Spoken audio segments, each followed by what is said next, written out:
Alright, magandang gabi mga kapalanggana. Kakauwi ko lang mga kapalanggana. Ang oras ay alas 10 na. Ito pala yung huli ko mga kapalanggana.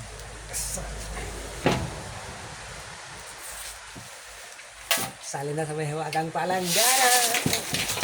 Ayan mga kapalanggana. Salamat sa Panginoon at marami-rami rin yung huli ko ng kapalanggana. Meron tayong ayan mga kapalanggana. Ayan ang lalaki oh. Ayan ang lalaki oh. Siguro tayo isang piraso pa ano. Ayan pag-ihaw oh. Ayan ang pag-ihaw. Ito yung favorite ng ano. Buhay pa oh. Ayan buhay pa oh. Buhay pa. Ayan. Yan huli ko ngayon kapalanggana. Ayan ha. Yan ang huli ko ngayon kapalanggana. Siguro nasa mga 4 na kilo rin to.